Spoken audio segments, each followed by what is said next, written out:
Saudações, gente bonita. Eu normalmente não faço live durante o dia, né? É sempre interessante a gente esperar a noite. Mas é claro que a gente sabia que à medida que as coisas fossem avançando, elas se complicariam. Isso não é novidade para ninguém. A gente mesmo disse que era uma guerra e nas guerras coisas difíceis acontecem. Pessoas, a verdade é que o Estado ilegítimo está envolvido, tem que pensar numa palavra, né? Está envolvido em desviver muitas lideranças importantes. Em última instância, as acusações de magnicídio das mais variadas ordens ao Estado ilegítimo têm se tornado cada vez mais frequentes. E é difícil não atribuir alguns óbitos que aconteceram recentemente, muito recentemente, no Oriente Médio e tentativas de óbito na Europa Oriental ao Estado de Israel. Isso é muito, muito, muito complicado. Isso é complicado de verdade. Porque quando um Estado, nós sabemos que Israel ataca como Estado e se defende como religião. Essa é a estratégia deles desde o surgimento, desde 1948. Na verdade, desde antes. Atacar como Estado, se defender como religião. Só que esse atacar como Estado, ele costuma ter regras. Ele costuma ter regras, tanto no direito legal internacional, quanto no chamado direito consuetudinário. Porque as nações estabelecem regras escritas entre si, por exemplo, aquelas convenções sobre tortura, né, que levam o nome da cidade suíça, quanto regras consuetudinárias. Essas regras consuetudinárias costumam ser respeitadas, bom, não por todos os estados, ou Estados Unidos, mas mesmo quando elas são desrespeitadas, os países que o fazem, por exemplo, quando Omar Torrijos, o homem que conseguiu que o canal do Panamá fosse devolvido ao Panamá, ele foi desvivido num acidente suspeitíssimo. Então, todo mundo sabe quem fez aquilo, mas o país que executou esse magnicídio tratou de esconder, né, ou pelo menos fingir que não tinha nada a ver com isso. Agora, quando você tem uma série de, vou ter que usar a palavra, assassinatos, em larga escala, em série, atribuíveis a um país que afirma textualmente que sim, fomos nós, bom, e nós temos um problema grande, tanto no direito internacional, quanto no direito consuetudinário. Isso não é uma linha vermelha, isso é uma linha preta. E é uma linha muito perigosa, porque uma vez que ela foi cruzada, e ela foi cruzada nas últimas 48 horas, várias vezes, pelo mesmo país, pela mesma entidade,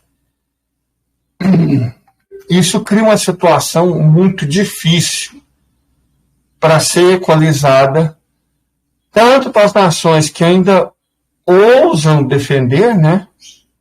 Ainda ousam defender esse Estado, quanto para as demais nações. Porque a partir do momento em que um Estado assume esse tipo de política, assume, nós estamos fazendo isso de maneira rotineira, bom, os demais chefes de Estado podem se sentir pressionados. E eu não falo se sentir pressionados politicamente, não. Eles podem se sentir pressionados a agir. E, bom, esse pressionado a agir ele é muito complicado quando se trata de agir contra o Estado Nacional. Certo? Ele se trata muito complicado quando se trata de agir do Estado Nacional. Como você age contra um Estado Nacional que está ativamente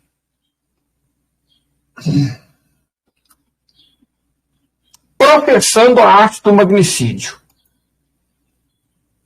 Pessoal, sendo honesto aqui, sem meias palavras, só existem duas alternativas. Ou você elimina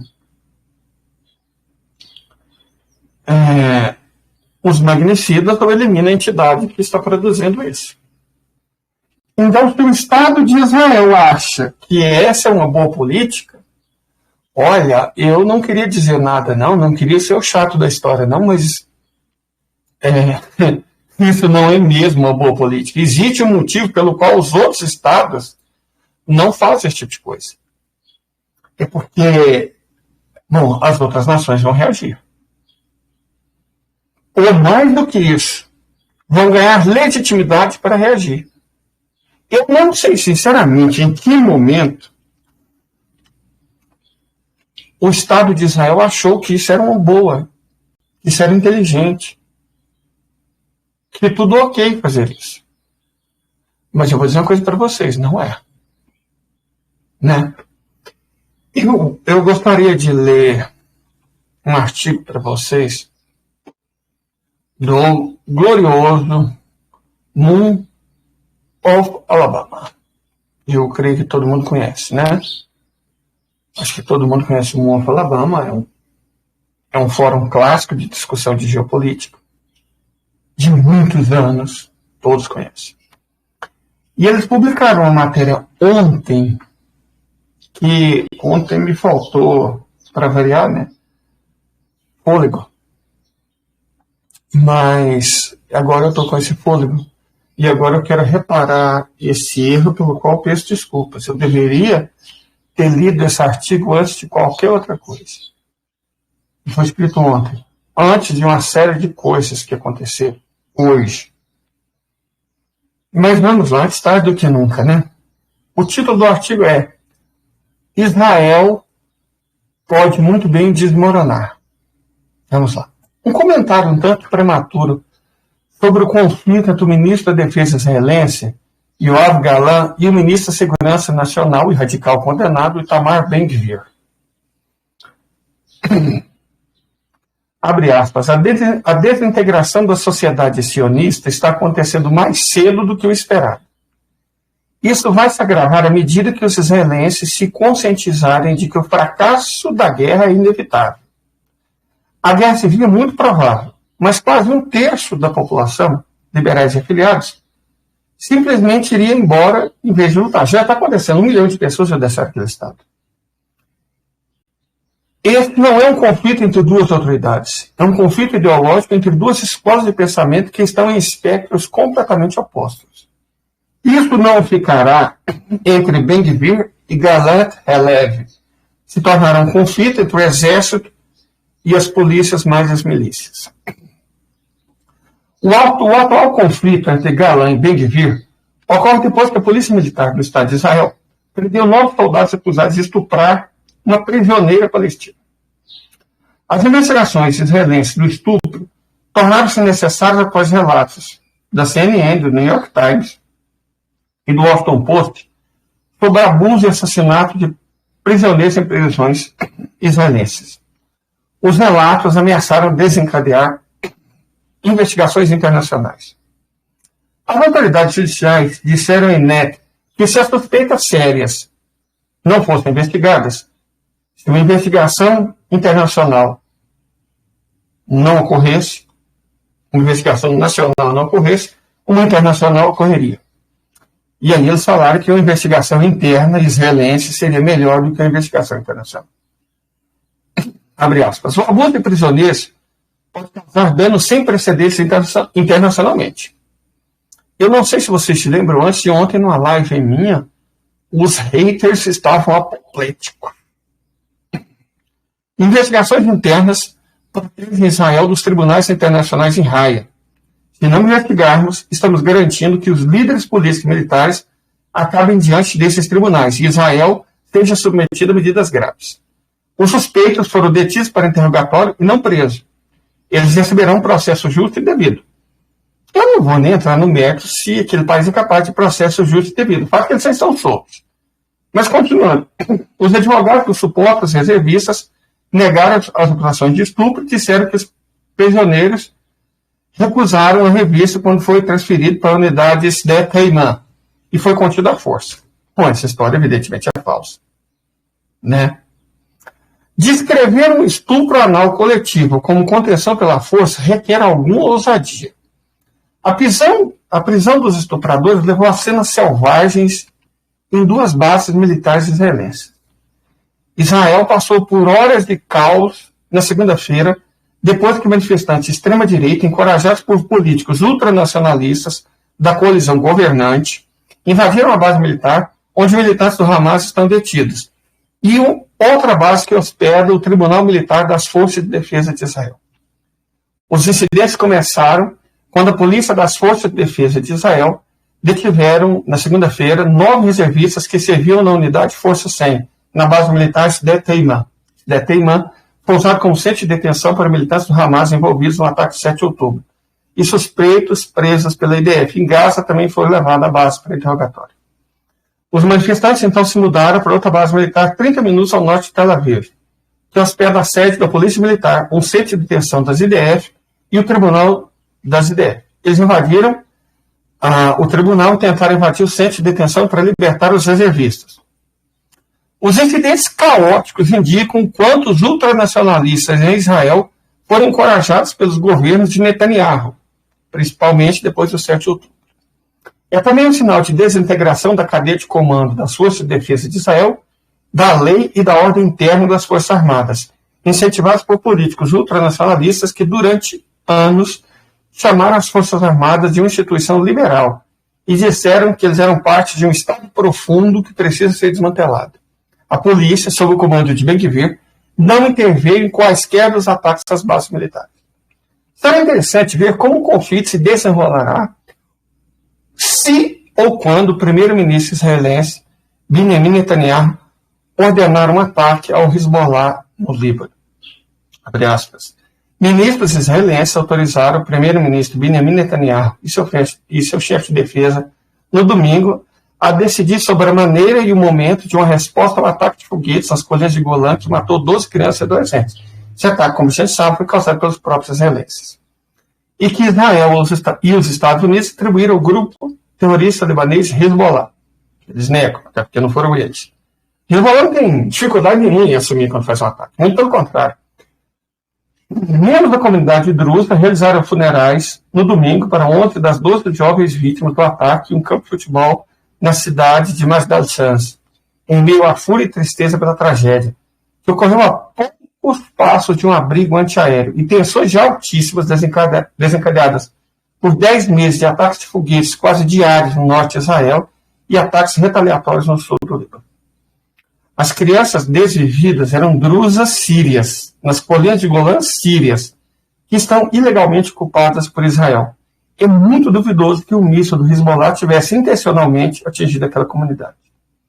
Qualquer ataque israelense ao Líbano e ao Hezbollah verá uma retaliação equivalente do lado da resistência. Netanyahu será cuidadoso, enquanto está sob muita pressão da direita para atacar o Hezbollah. Netanyahu sabe que Israel não tem chance de vencer contra eles em um conflito maior. Tal conflito apenas aceleraria a dissolução inevitável da entidade colonial. É isso. Certo? Uma Falabama, publicado ontem, que eu deveria ter lido ontem. Eu sabia desse texto. Mas eu estava, acho que tão imerso no creche branco da Bolsa de Nova York, do Nasdaq, né? Porque ontem a Microsoft perdeu 260 bilhões de dólares em valor de mercado em apenas 6 horas, que eu sinceramente me esqueci que o mundo é muito mais amplo do que o mercado financeiro dos Estados Unidos. E me esqueci, isso é um erro meu, do que venho falando há muito tempo. quaisquer acontecimentos que signifiquem o fim econômico dos Estados Unidos e do Ocidente, eles vão repercutir seriamente no aspecto geopolítico. Geopolítica e economia global. Geopolítica tem muito a ver com a economia internacional. E a visível, acelerada, cada vez mais profunda decadência e desintegração econômica dos Estados Unidos da América, é óbvio que ela vai ter efeito no mundo inteiro. E, evidentemente, vai ter um efeito muito maior naquelas regiões para as quais os Estados Unidos, através de proxies, levará a guerra. Vejam vocês bem, o que está acontecendo na Ucrânia fica até em segundo plano, diante de tudo que vem acontecendo no Oriente Médio. Nós mesmos havíamos previsto isso. Só que o que está acontecendo na Ucrânia é também muito grave. Porque eu, honestamente, não entendo como a Ucrânia ainda resiste. Apesar de eu ver, ouvir, ler, pessoas que entendem muito pouco do que estão falando, dizerem coisas como a Ucrânia ainda tem 5 milhões de homens para servir. Não tem, gente. Não tem 5 milhões de homens para servir. Eu acho que essas pessoas, do alto da simplicidade simplória delas, fazem a seguinte conta. Qual que é a população da Ucrânia atualmente? A Ucrânia, hoje, a parte do território da antiga Ucrânia, controlado pelo Estado ucraniano, deve ter 25 milhões de habitantes. Dos 50 milhões que tinha quando começou o conflito, os territórios efetivamente controlados pelo Estado ucraniano devem ser habitados hoje por 25 milhões de pessoas. Desses 25 milhões de pessoas, considerando a idade com que eles estão aceitando ou impondo as pessoas para servir nas Forças Armadas, vamos considerar que, por enquanto, pessoas com 14 anos ou menos ainda não estão indo para a guerra.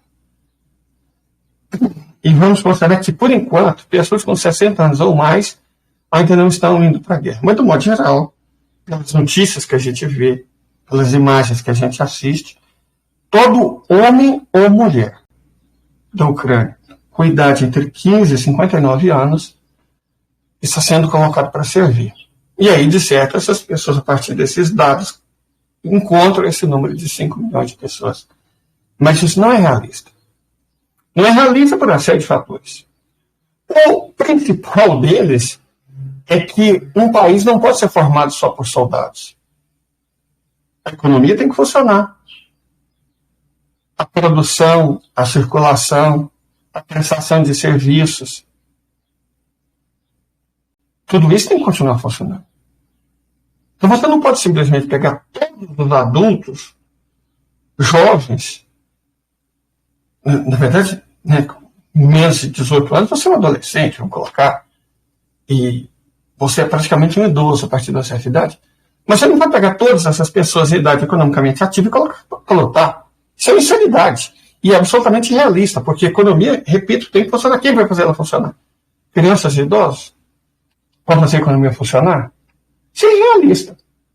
E uma outra questão muito importante, que tem que ser analisada também, é que quantos ucranianos efetivamente apoiam as políticas do Zelensky? Porque quando eu vejo esse auê todo em relação às eleições venezuelanas, eu fico espantado, não deveria, mas eu fico espantado com o duplo pensar ocidental e liberal. Eu não estou falando só de Estados Unidos, Inglaterra, de Alemanha, não. Estou falando de Diário do Centro do Mundo, eu estou falando de ICL, eu estou falando de Eduardo Moreira, estou falando de Tabata Amaral, estou falando de Randolph. Hoje no PT, mas nós sabemos o que ele fez no verão passado, né? Oi, Lava Jato. Oh, Maduro. Me fala a qual processo eleitoral o Zelensky se submeteu? Hã? É impressionante, né? Parece que as pessoas se esquecem.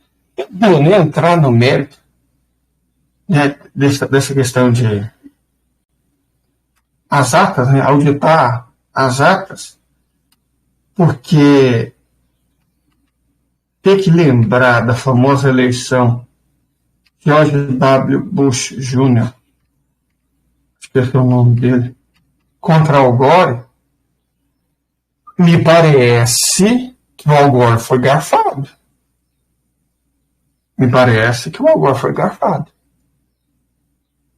Mas ninguém pediu as atas, né? A OEA não falou nada. Esses liberais, eles existiam, eles não são tão jovens assim, não. Eu não sei a batata, mas Eduardo já existia. Eduardo já existia, Randolph já existia, Globo já existia, certo? Mas, enfim, a questão é quantos ucranianos estão de fato dispostos a morrer pela OTAN? Não me parece um número assim tão grande, não. Aliás, pelas manifestações cada vez mais frequentes, cada vez maiores, em cada vez mais lugares que ocorrem na Ucrânia, eu diria que o número de pessoas dispostas a dar a sua vida pelos Estados Unidos e pela OTAN na Ucrânia diminui dia após dia. Dia após dia, esse número está caindo. Então, acreditar que a Ucrânia teria 5 milhões de pessoas ainda para se sacrificarem pela OTAN e pelos Estados Unidos na guerra contra os russos é, no mínimo, um engano, um equívoco muito grande. Para não dizer picaretagem intelectual. Né? Porque eu procuro ser gentil, não é porque a gente está falando de guerra que nós vamos usar um tom belicoso. Vamos tentar respeitar os nossos adversários na análise e dizer que o mais provável é que eles estão profundamente equivocados. Profundamente equivocados.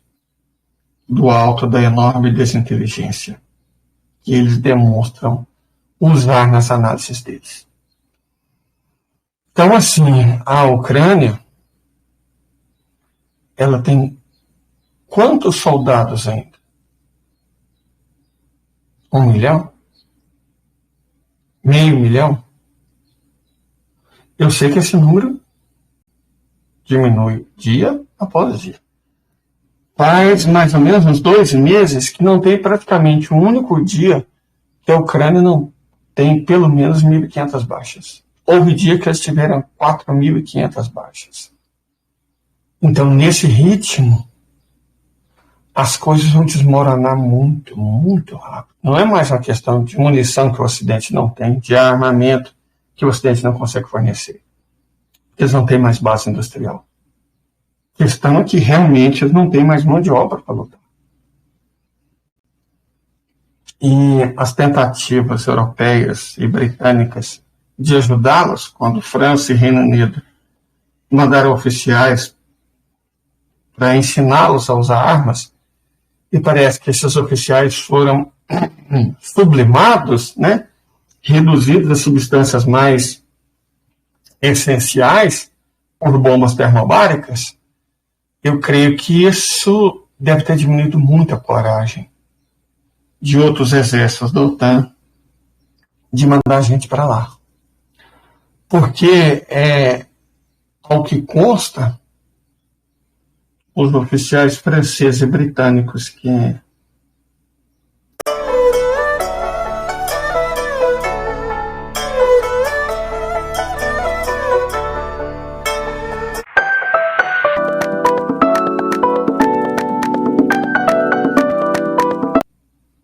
foram reduzidos a substâncias químicas elementares, não é que eles vão voltar numa caixa, não.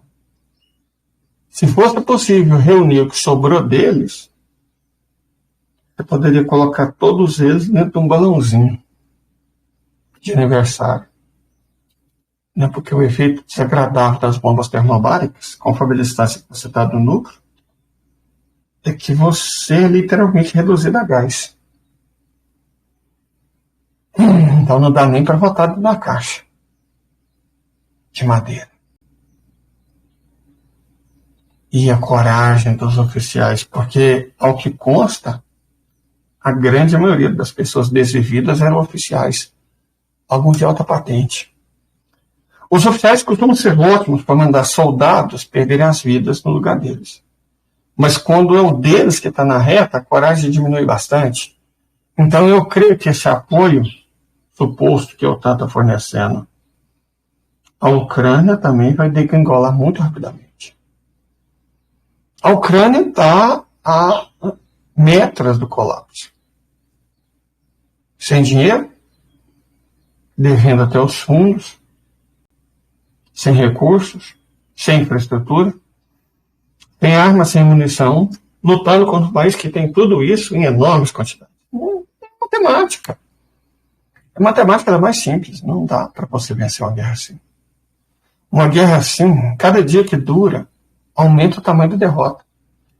E tanto isso é verdade que você pode observar na imprensa que líderes europeus, outrora belicosos e corajosos, o presidente da Finlândia, a Finlândia falou que ia fazer, que ia acontecer, que ia entrar na OTAN para fazer a diferença, rompeu com os russos. Só faltou eles falarem que já estava pronto, né? O exército dele deve ter o quê? Uns 30 mil pessoas. População de um bairro qualquer de Velik Novgorod já estava pronto para marchar de Helsinki até São Petersburgo. O homem estava muito corajoso agora, quando a gente ouve o presidente da Finlândia murchinho, falando em paz, falando em negociar uma saída. Né? A gente vê que ele pegou a bola e baixou muito. Por que ele fez isso? Porque é óbvio que eles sabem. Uma coisa é o que eles dizem, é o que a imprensa divulga, outra muito diferente é o que eles sabem. Então, se eles já estão falando em paz, há uma maneira gentil de dizer, vamos perder. Mais que isso, já estamos perdidos. Nós queremos diminuir o custo da nossa derrota. A discussão na OTAN, no que ela tem de sério e onde ela consegue ser séria, não é mais sobre como derrotar a Rússia. É sobre minimizar as perdas, ao mínimo que eles conseguirem.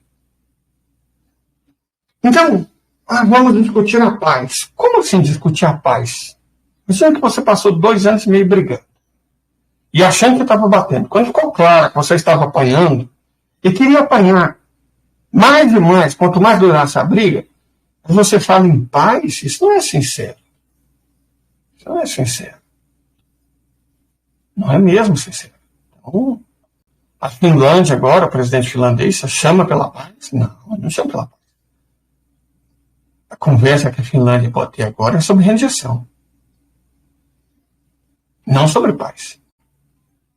Por que a Federação Russa quereria a paz com a Finlândia? Por que a Federação Russa quereria a paz com a Polônia, com a Letônia, com a Estônia, com a Lituânia, com a Noruega, com a Suécia, com a República Tcheca, com o Reino Unido, com os próprios Estados Unidos?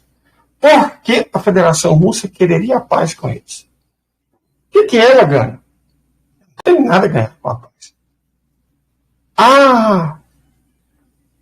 Diminui o sangramento de vítimas russas. Não diminui não.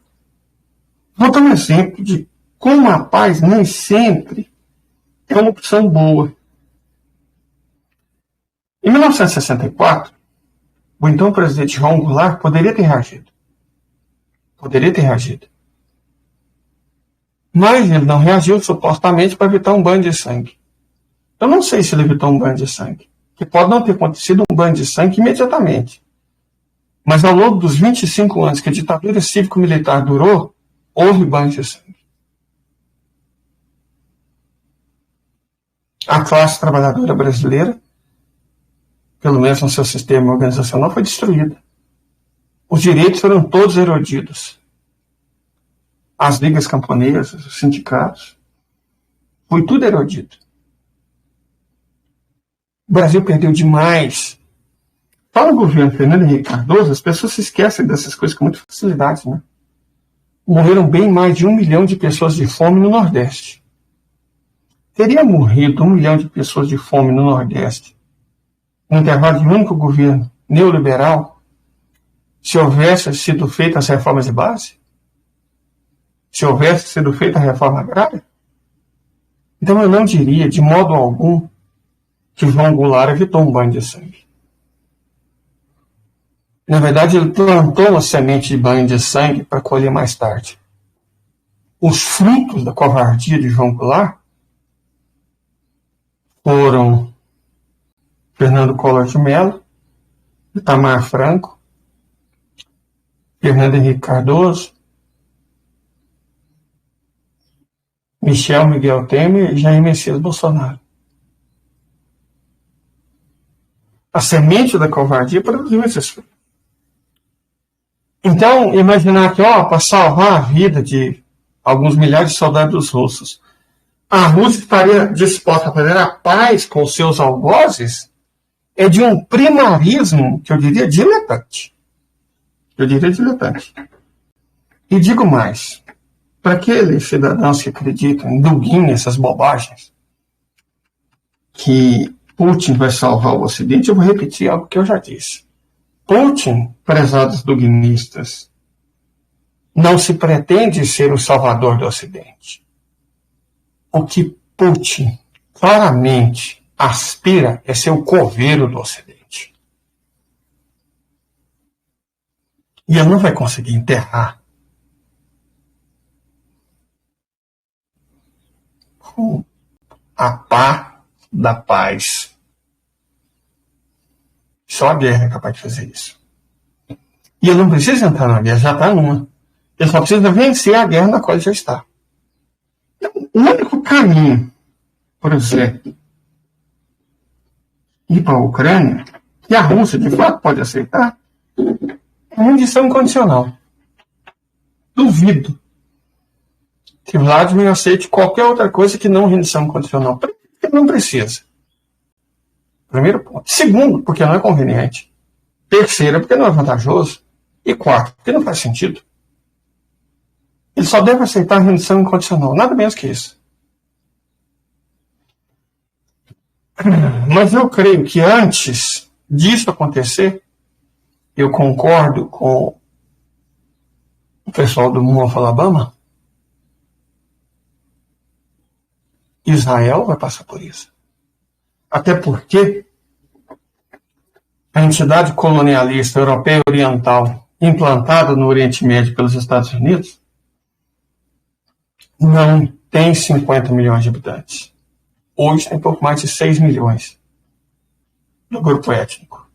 E eu já falei isso uma vez, a questão de matemática é simples, as pessoas hoje parecem que não sabem matemática. Originalmente, atribuía-se ao Estado ilegítimo 9,5 milhões de habitantes. Vou fazer umas continhas simples. 9,5 milhões de habitantes, certo? Essa era a população atribuída ao Estado ilegítimo. Deixa eu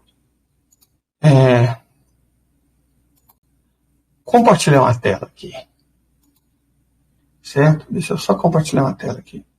Rapidinho.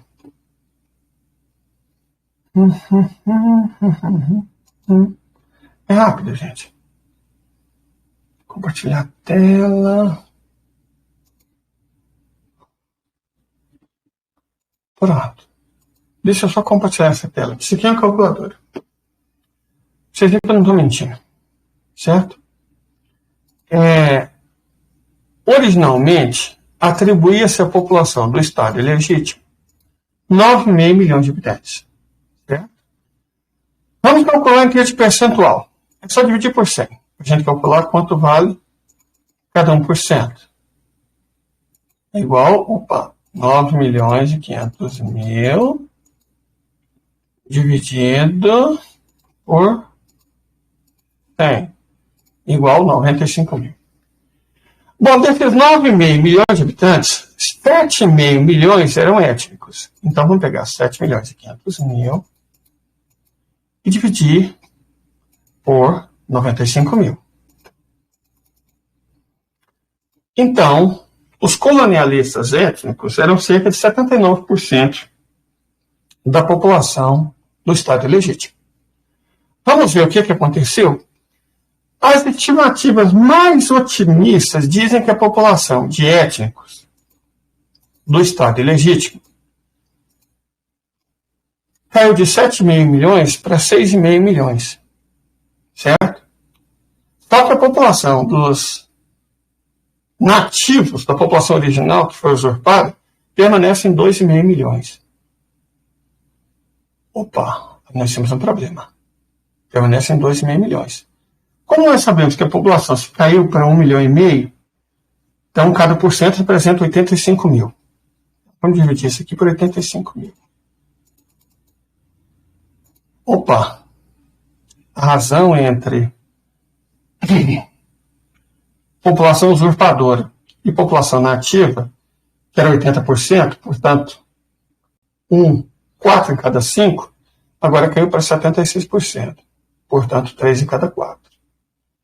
O percentual da população nativa em relação da população usurpadora aumentou de cerca de 20% para quase 25%.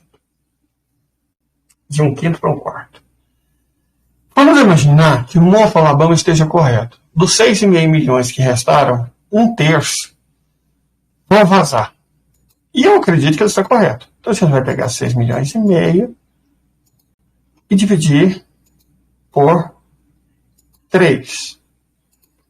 2.166.000 vão vazar. Se a gente multiplica isso por 2, a gente tem o número dos prováveis que vão ficar. São 4.333.000. Se eles perdessem mais 1.600.000, na verdade, se eles perdessem mais 2.600.000, dispondo de 6,5 milhões, uau, isso cria um problema. Porque 4.300.000, né? Vamos colocar 4.300.000, mais os 2.500.000 de nativos que permanecem. É igual 6.800.000. Mas nós vimos que só vão ficar 4.300.000. Aqui, ó, dá para ver o número. 4.300.000, portanto, dividido por 68.000. 4.300.000 dividido por 68.000. Que é 1% do total da população. Opa! Acabou de cair para 3/5. Isso quer dizer que aproximadamente 2/5 das pessoas que restassem no estado ilegítimo, ao invés de 1/5 como era, serão de habitantes nativos. Presta atenção no meu raciocínio, por gentileza. O que nós sabemos? Que antes do conflito, a população nativa, que é a que vem sendo usurpada, era 1/5. E que está indo mais 2.100.000 pessoas, que é o número de liberais, de pessoas que não concordam, né? Até concordam, mas não estão dispostas a morrer pelas suas convicções. Se essas pessoas saírem, e é isso que o eixo da resistência nitidamente quer, a população ocupante, usurpadora, em relação à população nativa, ela cairia de 80% para cerca de 60%. Então, a população nativa de 1/5 passa para 2/5. Isso cria um problema enorme. Um problema muito grande. Porque se com o número total, reparem bem, o número total de usurpadores era 7,5 milhões, pode cair para 4.300.000, que significa uma perda de 3.200.000. Isso cria 3 problemas enormes para o Estado de Israel, que eu gostaria de debater com vocês. Primeiro problema. Como manter a sociedade funcionando com 2.300.000 pessoas a menos? Um país que, tinha 9,5 milhões de habitantes. Seria como se o Brasil perdesse 60 milhões de pessoas. Como o Brasil poderia funcionar perdendo 60 milhões de pessoas? Eu diria que não podendo. Eu diria claramente que não podendo. Né? Segundo, nós olhamos com cuidado, eu sei, gente, que diante do que está acontecendo, a perspectiva de muita gente, perdeu valor, perdeu honra, está ficando feio, ninguém mais acredita, né, que todo mundo quer que agora o Irã despeje hipersônicos em cima de Jaffa, que os europeus orientais chamam de Tel Aviv. Porque essa não é a melhor estratégia, mas não é mesmo a melhor estratégia. A melhor estratégia é que já vem acontecendo. Os Houthis declararam Jaffa, que os europeus orientais chamam de Tel Aviv, não é mais segura. Nitidamente não é mais segura. A melhor estratégia é a emigração. Não é a destruição. A destruição é aquilo que, talvez movidos pelo ódio, por um senso meio exacerbado de justiça, a gente deseja. Eu não quero isso. Minha religião não permite. Minha religião nem permite. Minhas convicções pessoais também não. Então, a melhor estratégia é adotada pelo eixo da resistência. Promover a imigração em massa. Que as pessoas peguem o aeroporto Ben Gurion, que as pessoas peguem a rodovia para o Egito, e simplesmente saiam. Vazem, abandonem. Essa é uma boa estratégia. Porque, vejamos só, nós vemos que não tem como a sociedade continuar funcionando perdendo 2.300.000 habitantes. Mas é muito mais do que isso. O Estado legítimo está no massacre em curso contra Gaza, ao sul. Nisso, eles estão gastando basicamente todos os seus homens. Mas não, porque cada vez mais homens estão sendo deslocados para o aparato repressor, guardando os prisioneiros que eles fazem. Ora, as pessoas que estão lá torturando prisioneiros, né? Violentando prisioneiros, elas não estão no campo de batalha e nem estão produzindo, não estão na economia. São um limbo. Nem são soldados, nem são guerreiros, nem são operários. São homens e mulheres úteis. Não estão fazendo a guerra e tampouco estão fazendo a paz. Estão fazendo o terror. É um aparato repressor. Então, quanto mais prisioneiros o Estado ilegítimo tiver, mais difícil será controlá-los. Não só os prisioneiros, como a gente viu nesse texto do North Alabama, os próprios policiais. Será cada vez mais difícil. Os governos do Rio e de São Paulo demonstram com absoluta clareza o que acontece quando você tem um corpo policial ao mesmo tempo extremista de direita e extremista religioso. Nós sabemos, a gente vê isso em São Paulo e Rio de Janeiro. Não é um dado desconhecido para nós. Então, em resumo, nós vamos gastar cada vez mais gente reprimindo, cada vez mais gente vigiando, e pode ter cada vez menos gente para lutar. Ao mesmo tempo, estão pressionando o Netanyahu para abrir uma nova frente de batalha que é impossível de vencer. No norte, contra o Hezbollah, que é muito maior, muito mais bem armado, muito mais bem treinado, muito mais capaz, muito melhor equipado do que o Hamas ao sul. Ele não dá conta de enfrentar a guerra de uma frente, quanto mais em duas.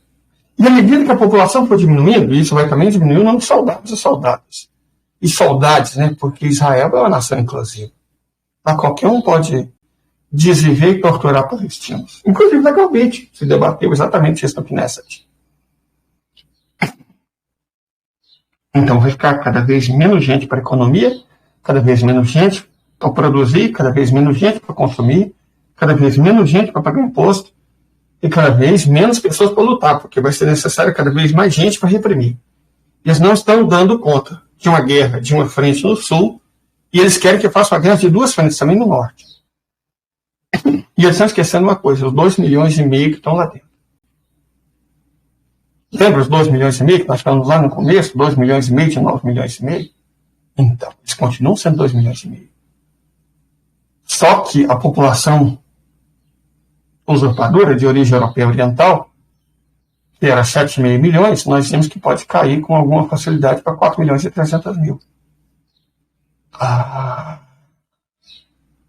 Isso é grave.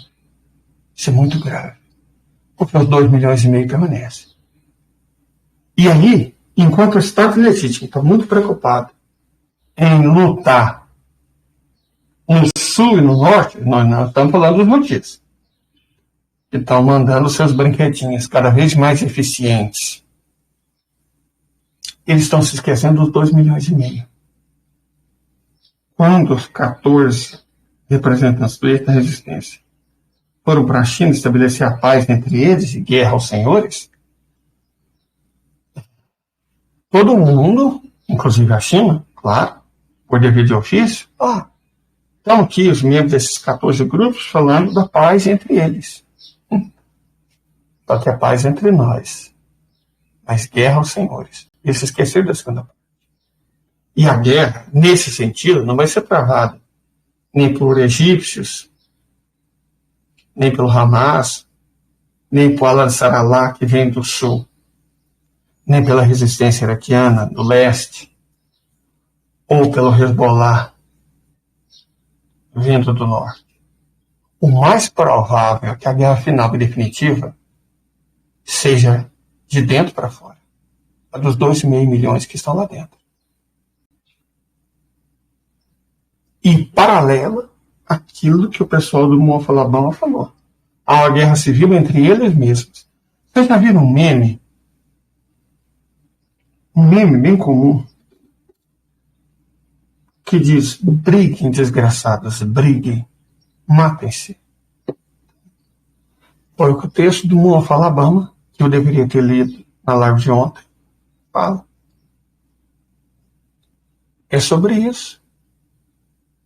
Enquanto isso, você se lembra dos russos, que estavam basicamente neutros, todo mundo reclamando, que carro você não entra, que carro você não entra, eu falava que não é um problema russo. Por que ela entraria? Não é um problema da Rússia. Se tornou um problema da Rússia depois de Krop, quando os investigadores russos encontraram o DNA do Mossad naquele atentado terrorista. E aí, como a Rússia não perdoa terrorismo, aí passou a ser um problema russo. Os israelenses tiveram várias oportunidades de saber o que significa ser um problema para eles. E vão ter outras, vocês podem ter certeza absoluta. Vão ter outras oportunidades de perceber o tamanho do erro que eles cometeram. O que nós sabemos, voltando ao assunto anterior, o que nós sabemos sobre o acontecido hoje no Irã, e ontem também, hoje no mundo inteiro, né, teve uma série de magnicídios ou tentativas de magnicídio promovidos pelo Estado ilegítimo no mundo, é que, segundo o próprio governo iraniano, o atentado saiu de dentro do território do país. Sobre os iranianos, nós podemos falar duas coisas. A primeira e mais importante: eles são muçulmanos muito fiéis. O muçulmano esquece o Estado Islâmico. Ele nem é Estado nem é Islâmico. Aquilo é uma aberração takfir. Quem aí é árabe ou muçulmano sabe o que significa takfir, herege. O Estado Islâmico é takfir. Então eles não são muçulmanos. Esquece eles, eles não representam os muçulmanos. Mas entre os muçulmanos é um princípio sagrado, estabelecido pelo próprio profeta. É a ética do deserto. Você nunca mata um convidado. E o caminho mais curto para você ir para o inferno é você matar um convidado.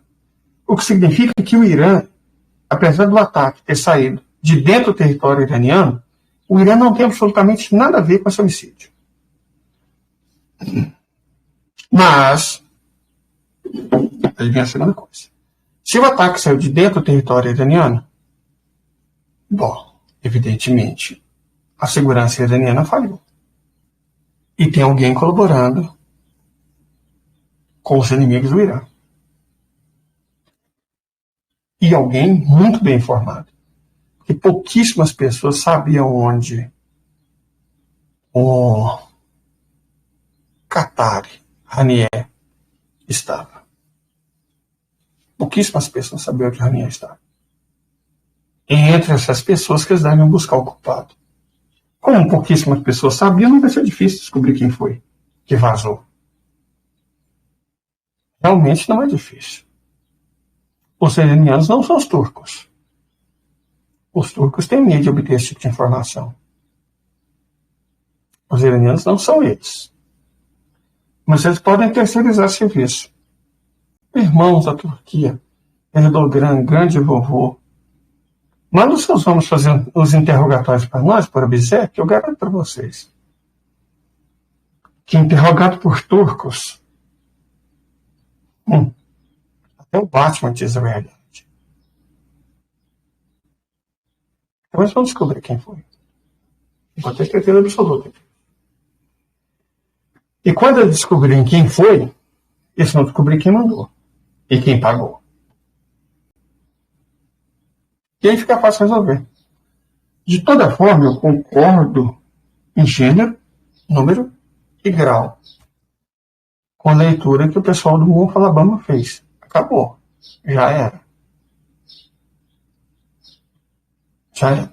E eles vão entrar na guerra civil. Entre duas facções de hienas. E vai ser no momento da guerra civil entre essas duas facções de hienas, lembra dos 2,5 milhões? Vão chamar eles de leões. Vai ser nesse momento que os leões sairão da cova. E aí, bom, o que vai vir depois disso é a história. Nesse sentido, gente, mas sinceramente, por algum motivo, meu celular se transformou numa máquina de receber spam. É um inferno isso aqui. Mas enfim, vamos voltar. Por algum motivo, o Estado ilegítimo passou a acreditar que desviver líderes de grupos inimigos seria uma ideia inteligente. Mas não é mesmo. Não é mesmo. E eles vão descobrir isso também muito rápido. Eles acham que estão dando um passo para frente com essa política. Mas não concordo. Israel está dando uns 3 passos para frente com essa política. Só que o que está diante deles não é a solução. É o precipício. Certo? Então, acalme-se. Acalme-se. Não precisa chamar os persas de covardes, os árabes de lentos, os muçulmanos de frouxos. Acalme-se. Reze e espere. Ore, faça prece. Torça. Não sei qual é a sua convicção pessoal. Senta e espera. Vai acontecer. Vai acontecer. Continuo afirmando o que eu falava desde sempre. Não vai ser bonito. Talvez não seja muito rápido. Mas eu posso garantir para vocês. Estou cada vez mais próximo. Deus, portanto, nos proteja. E a misericórdia de nossas almas. Muito obrigado e até a próxima.